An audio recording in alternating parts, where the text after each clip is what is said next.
The start of hurricane season is just over a week away. Forecasters are predicting an extremely active season with 11 hurricanes, including 5 major hurricanes. But even storms that don't reach hurricane strength can do a lot of damage, and around Tampa Bay, flooding is a big concern. I'm Matthew Petty, and today on Florida Matters, we'll talk with emergency management leaders from Hillsborough, Pinellas and Hernando County about how they're getting ready for hurricane season. We're coming to you from the doctors Lorraine Rubis and Neil Frankel studio at WUSF. Whether you've ridden out hurricanes before or you're brand new to Tampa Bay, having a plan is key. We'll talk about the pros and cons of sandbags, when to evacuate, and the risk of storm surge, flooding and high winds. And we'll discuss lessons learned from Hurricanes Ian and Idalia. First though, we'll talk more about what an extremely active hurricane season means for Florida. I'm joined by Megan Borowski, Interim Chief Meteorologist and Director of the Florida Public Radio Emergency Network. Megan, thank you so much for joining us. Thank you for having me. Well, forecasters are predicting an extremely active hurricane season this year with 23 named storms, 11 hurricanes, and 5 major hurricanes. Now, this is the highest prediction for hurricanes that Colorado State University has ever issued for their April forecast. What does this mean? So pretty much it means what you think it means. We're looking at a very active season. At least that's where all the ingredients are pointing us to right now. But keep in mind, this is for June 1st all the way through after Thanksgiving through November 30th. For the entirety of the season, we're looking at the potential for 23 named storms. So that includes tropical storms, hurricanes, and major hurricanes. We're thinking, of those, a certain number could become hurricanes, and of that group, a few could become major hurricanes. But, again, the parameters are in place, which I'm sure we're going to talk about here, is the ingredients right now in the Atlantic Basin and all the climatological teleconnections around the globe are all in place to support tropical activity. Well, let's talk about that in a moment, but before we do, how does this compare to last year's storm season? We had, 20 named storms? Yep. So we had 20 named storms, 7 of which were hurricanes and 3 of which were major hurricanes. So this forecast right now, at least in terms of total named storms, is a little bit above what we had last year. And even for the hurricanes forecasted and the major hurricanes here, we're looking at above what we experienced last year. Again, this is forecast compared to observed. And then, last year, what we had 20 named storms, average is 14, but we were right at average for the actual names of hurricanes and major hurricanes. So average is 7 hurricanes and 3 major hurricanes. And last year we had 7 hurricanes and 3 major hurricanes.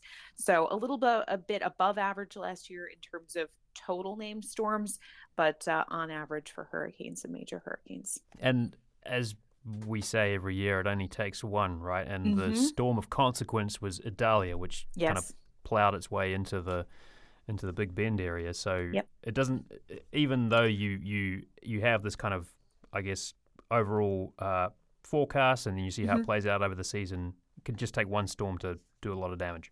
Exactly. And that's what I'd like to stress, right? Because you can have this almost doomsday forecast of there's going to be so many hurricanes. But, again, it just takes one. Now, of course, if we do have more hurricanes in the basin, well, then there's that potential that because there's a higher frequency of storms, maybe there's a better probability just for the sake of frequency that we could have impacts here in Florida. But at the same time, you could have a below average season, and that one storm that develops impacts your area. And so that's an impactful season for you because that storm, caused devastation to your community. So, I stress to folks to not just look at the seasonal forecast, treat every season like this could be the season where the hurricane hits me, and approach it that way, where you want to be as prepared as possible, because you never know ultimately when things are going to form and where they're going to track. So let's talk about some of the factors that help make that forecast what it is. Talk to us about what goes into that, the ingredients. Right. So, for a seasonal forecast, we can't get very high resolution, right? So we're looking at wide scale factors that could influence tropical development. So one thing that we like to look at is sea surface temperatures. You see dialogue about this all the time. Generally, you want sea surface temperatures about 80 degrees or warmer to support that thunderstorm development that you need to sustain tropical systems. And I just saw data published recently that the current sea surface temperature profile across the main development region for tropical systems in the Atlantic, it's almost on par for where we are this time in August. And it's May, and we're very warm right now. So that is not a good sign because, of course, you need warm waters to support that tropical development. Something else that we like to look at too is the phase of the El Nino Southern Oscillation. Now, this phenomenon occurs in the Pacific Ocean, and it has to do with the trade winds. Now, we have been in an El Nino. However, we are transitioning to a La Nina. Under La Nina conditions, this can actually decrease vertical wind shear over the Atlantic Ocean. What the heck does all this mean? Well, vertical wind shear, if it's strong, can actually scramble up thunderstorms and prevent tropical development, right? You can't get that circulation. You don't have deep thunderstorms because of that wind shear scrambling up those clouds. But under La Nina, we decrease our vertical wind shear typically over the Atlantic, which could support tropical organization. If you have a disturbance that gets going, the vertical profile generally under La Nina conditions is supportive for those thunderstorms to stay organized. And that could allow them to intensify if they've got the ocean heat content, which right now the ingredients are in place for that too. So when does that change over from El Nino to La Nina happen? So we're in the transition period right now, and the latest El Nino advisory says a transition from El Nino to ENSO neutral is likely over the next month, and La Nina should develop June to August or July to September. The highest chance is really July-August timeframe. And that coincides with the climatological peak of hurricane season is when we'll transition. Now, the atmosphere, it might take a little bit of a while for the atmosphere in the Atlantic to respond to the development of La Nina. But, again, this is all kind of aligning for peak season is when we'll get those conditions being even more favorable over the Atlantic. One of the other things that can scramble up storms or suppress them a little bit, other than wind shear, is Saharan dust, right? So what's happening with dust coming off of the Sahara this year? So typically what the Saharan dust can do, there's a couple of factors that play into why that would suppress tropical development. So first of all, it's hot, dry air, and the Saharan dust typically is transported on a mid-level easterly jet. And so you've got strong winds in the mid-levels of the atmosphere, and that translates to vertical wind shear. So that can also help to scramble up thunderstorms. And of course, dust clouds could prevent cloud formation or thunderstorm cloud formation. So typically we'll see those dust clouds come over during the early part of the summer. And so, maybe we'll get lucky this year and have a couple of outbreaks of Saharan dust, that would briefly suppress the potential for tropical development. Where can people go to get up-to-date storm forecast information then? Well, I always drive people to the Florida Storms app. You can download it for iOS or for Android, and that's where you can get latest weather updates from us at the Florida Public Radio Emergency Network. You have live radar tracking. You can toggle on and off overlays for your area, which include alerts, lightning tracker for those sea breeze thunderstorms and hazards that we have in the summer that maybe aren't tropical related. But also you'll be able to stream your local NPR station that will have storm coverage, get the latest articles and outlooks from the NHC on that app. And then also, look to your local National Weather Service office for the Tampa area. It's Tampa Bay Ruskin. And then, I always urge people to look at the National Hurricane Center site. Those government sources are going to be great for getting the most up-to-date and accurate information. And, as we approach season, I also encourage folks to look and find sources from local officials and make contacts or follow them on social media, your local emergency managers, because they're going to have the best safety information for your local community if there's a tropical threat. We've been speaking with Megan Borowski, interim chief meteorologist and director of the Florida Public Radio Emergency Network. Megan, thank you so much. Thank you, Matthew. You're listening to Florida Matters. With hurricane season approaching, we turn to emergency management experts from 3 counties across the Tampa Bay region. I'm joined by Tim Dudley, Hillsborough County Emergency Management Director. Tim, thank you so much. Thank you for having me. Also joined by Mary Burrell, Whole Community Engagement Program Lead for Pinellas County Division of Emergency Management. Mary, thank you. Oh, thank you. It's a pleasure. We're joined via Zoom by David DeCarlo, the Emergency Manager for Hernando County. David, thanks for being here. Thanks for having me. I want to ask you what your county's top priorities are as you prepare right now. Mary, why don't you get us started? What are you focused on? Well, right now we're focused on getting everything ready for June 1st. We have a lot of good campaigns, education. We've learned a lot in the last couple years, and we've been just trying to boil it down so that we can, explain things simply to people so that they'll know what to do and how to act. Have you got like a kind of a one-line elevator pitch for people? Yes. Time is the one thing you can't get more of. Interesting. So we're trying to get people to realize, like right now, we have a lot of time right now, more or less. You have time to go out and get those supplies, make your plan, look up your evacuation zone, figure out where you're going to go, all of those things. And now's the time that you really need to do it. You've kind of lost a lot of time already, as far as fixing your house and getting those shutters and ordering the kind of things that you might take a while, but it's still not too late to do all of those things. But, the longer you wait, the harder it is to get ready. And we do realize people do wait for the last minute. So we also, in our messaging, are including those last 5 days. Okay, this is what's happening, and these are the actions that you need to be taking so that people, do at least at that point, get prepared and do the right thing, make the right decision so that they're not putting their own lives in danger.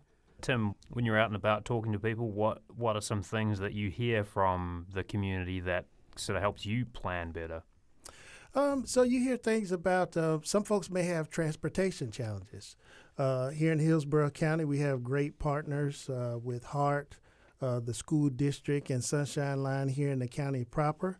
Doing emergency evacuations if it's called for. If you have challenges with transportation, we can assist you with that. Some of our elderly folks having a good understanding that they also have assistance and services as well. We have what's called special needs shelters for those who may not need to be in a hospital but may need some level of medical care and may not have family readily available here. But here in the county, we're going to make sure everybody is in a safe place. So, David, what's sort of top of mind for you and the folks in your Department of Emergency Management as you get ready over the next couple of weeks for the start of hurricane season? Our main issue is our messaging is to get prepared and be ready. Start the preparation now. Get your supplies now. As you go to the grocery store, from time to time, pick up a case of water here and there and store it in non-perishable food items. If you need to bring in or you need stuff for your home, do it now and don't wait until the storm is in the Gulf of Mexico or off the coast of Cuba and everybody's rushing to all the big box stores to get all their supplies. So if you do that now and prepare now, it'll save yourself a lot of time, energy, and anxiety, and you'll have a plan and you'll be prepared to weather out the storm. Mary, I wonder if I could ask you a little bit about flood zones versus evacuation zones. What's the difference for people who may not be familiar with that terminology? Well, evacuation zones are based on storm surge. So, of course, that's the water that gets pushed in from the Gulf and the bays and causes that storm surge flooding. In that respect, it's a salt water, sometimes an easy way for people to remember. So that's the evacuation zones are based on the storm surge. Is that your biggest worry from a hurricane or a major storm? Well, we have risks. We have the storm surge, we have the flooding, and we have the wind. But honestly, the storm surge is the biggest killer. In Lee County alone, which is where Fort Myers is, there was 45 people who were killed just in Lee County alone after Ian. So, and many of those drowned because they didn't evacuate, and they drowned from the storm surge and had other tragedies befall them because of the storm surge. So yeah, that is our biggest worry. Of course, along with that comes evacuation, and evacuation is huge. Tim, evacuation doesn't necessarily mean head to a shelter, right? So when you tell somebody they need to evacuate, what do you really mean? So the message we try to carry all year round, and we saw evacuation numbers down during Irma. we saw like 37,000 folks come to county shelters. During Ian, we saw 8,300. In Idalia, we saw 1,300. So we like to think we really did a great job at messaging, telling folks that, hey, only come to the county shelters as a last resort, but we encourage you to have a plan. Just move out of the evacuation zone that's called. If we call for an AB, look for family or friends that may be in evacuation zone C, hotels, anywhere that you have an opportunity. It could be friends as well, just to get out of harm's way. We only want you to go tens of miles, not hundreds of miles. Mm-hmm. But when we say move, we want you to move. Mm-hmm. So let me just ask you this, that there are obviously different storms and different priorities in terms of kind of what you do for evacuations depending on where you are in the Tampa Bay region. What would you say is unique about Hillsborough County and how you might approach a storm a little differently compared to, say, Hernando County or Pinellas County? Yeah, here in Hillsborough County, we had the famous Tampa Bay here. So that the Bay will be a challenge for us. Most folks, you've seen two extreme photos. You've seen where Bayshore has flooded, mm-hmm. And you've also seen where we've had this last storm at Dahlia, where we were on the weak side of the storm and all the water was sucked out of the bay. And you see people walking out into the middle of the bay. So would you recommend that? No, we do not recommend that. So it's an evacuation and you're out of the zone, no one should be there. Mm-hmm. So we prepare for that. We're a coastal community. You have that big city feel, and that's one thing unique about Hillsborough. You get it all. Then we have our rural community where we'll have the wind impacts. We have all of our farms and industry, and we have the port. So it's given me every look and every challenge that I can handle. We have one of the largest ports here in the state of Florida, and it fuels two international airports, Tampa International Airport and Orlando mm-hmm. Airport. And those are like big kind of those are a big deal during a storm, right? Like people are wondering, when is the airport going to reopen? Correct. Can we get there even? Correct. So we have a lot on our hands here in the Tampa Bay region. Not only are we impacted, but because of the industry we have here and the important role we have here, it's going to have a ripple effect throughout the state and across some of the state lines and some of the surrounding states as well. Mm-hmm. So a lot of these techniques that we're applying right now, they're basic standard techniques of readiness that we try to communicate to the public and partners. We do these basic things. We do them consistently, and we try to stay disciplined to those things.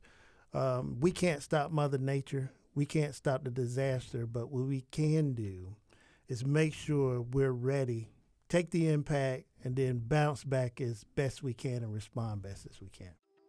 You're listening to Florida Matters.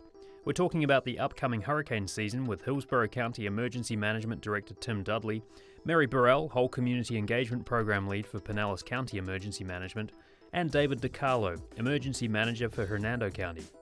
Up next, why the aftermath of a storm can be especially dangerous. Welcome back to Florida Matters. I'm Matthew Petty. We're talking about how to get ready for the upcoming hurricane season. It starts June 1st and runs through the end of November, and forecasters are expecting an extremely active season with up to 23 named storms, 11 hurricanes, and 5 major hurricanes.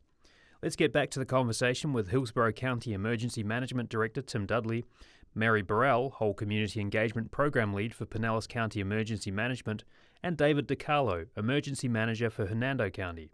Mary, thinking about bouncing back, I mean, the aftermath of a storm is often the most dangerous time for residents who are in the path of a major storm. So what are some major do's and don'ts once the storm's passed? Well, Tim had mentioned about recovery, and I think that we're all looking at recovery more and more.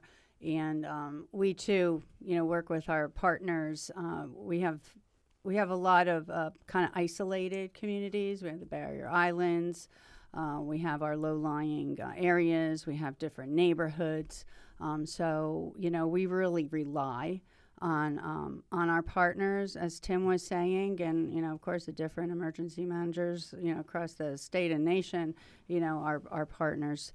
But, with our partners are included our neighborhoods and the neighbors, and we have groups in some of the neighborhoods. Some of them are CERT, but we have some neighborhood groups that are forming now with the intention of helping their neighbors, after a storm, and even to get out there beforehand and let them know, but then to be there afterwards. But we do try when we're talking to them to limit what they go out and help their neighbors with, information, cleaning up their yards, yes. We don't want anybody, going on roofs, if they're putting tarps on their roofs, leaving it to the experts. I don't want to say more, but we do have a lot of injuries after storms because of what people are doing around their house. They're trying to, they're climbing up ladders, they're using chainsaws. Chainsaws, very, very dangerous. We have the recovery groups and they're trained to do that. Some people, they never use this stuff, and then, it's after a hurricane. And so just being really very careful what you're doing around your own home. Don't overextend yourself. Don't do things you don't normally do. Relax. That's kind of hard advice to take after a storm, right? Relax. Well, yeah, but you have to. You can only do what you can do.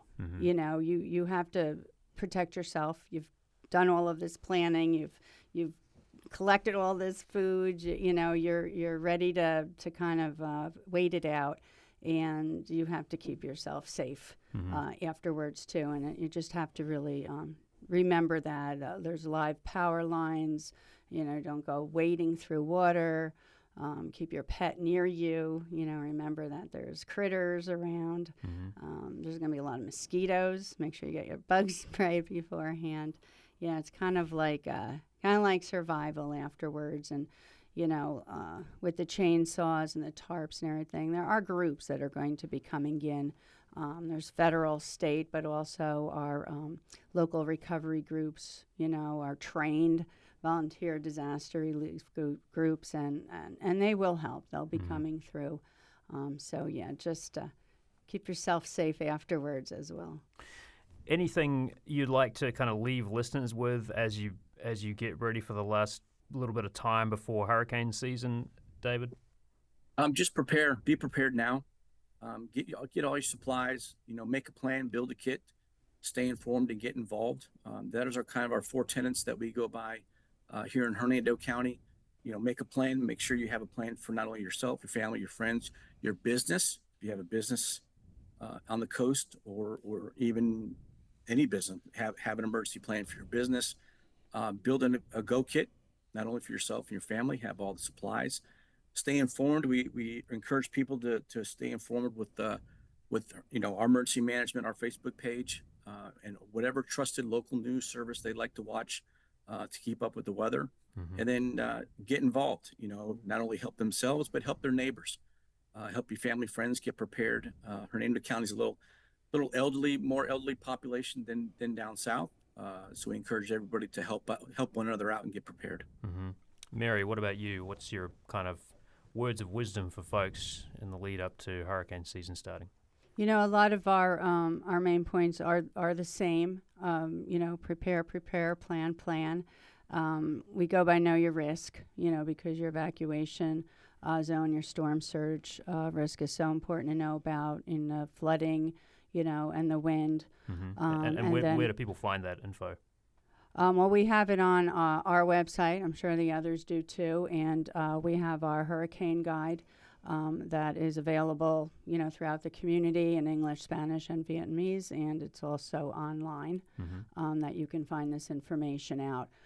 If you go to disaster.pinellas.org, that pretty much has it all. You can, get all of this information and, not only the evacuation, but as was stated, staying informed. We have an alert notification system, Alert Pinellas. We have an app, Ready Pinellas. So we try to make our information as readily possible. Social media, the media, the media is an invaluable partner for us, and we work with them throughout the year. I think we all do, to get that relationship going. So we try to, use different tools, flyers, I've been to an event, recently, and people heard about it from their neighbors. So, so much for social media and all of our technology. Good old word of mouth. Word of mouth. So it was getting those flyers into the right hands, and then they passed them out and talked to people at the food pantries. I mean, you do have to remember, kind of the grassroots communications as well. And Tim, what about you? What sort of words would you like to leave people with leading into hurricane season? My colleagues both hit all the high points. Couple other things I want to emphasize is making sure you have the proper insurance, whether it's homeowners, renters, or life insurance. Make sure it has enough of coverage if you haven't had your home come out, and taking good pictures inside and outside your vehicle, and making sure your insurance policies are readily available at reach, and you know what you need to do to file, because immediately after impacts, you're going to want to start putting that all back together.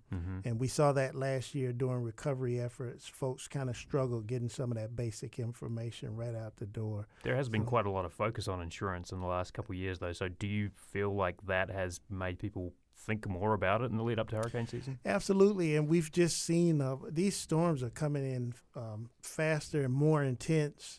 And so we've just seen the destruction of these past few years, and folks really, they don't have to guess anymore. You can turn on the TV and you see the real world impacts, and folks want to get their families back into a safe place, get their kids back in school, and just get back to what the new normal is.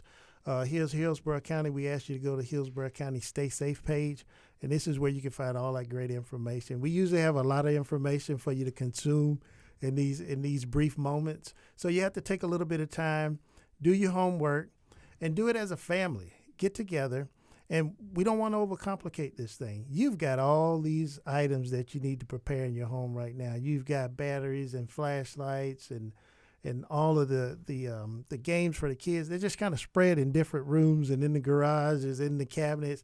So get you a nice little Rubbermaid tub where you can get that from your local Home Depot or Walmart, and just start tossing those items in there. And as you make your way up to the season, add a few more items into your kit. And you may already have your kit. Now's the time to just open it and update it. Well, we've been speaking with Tim Dudley, Hillsborough County Emergency Management Director. Tim, thank you so much. Thank you.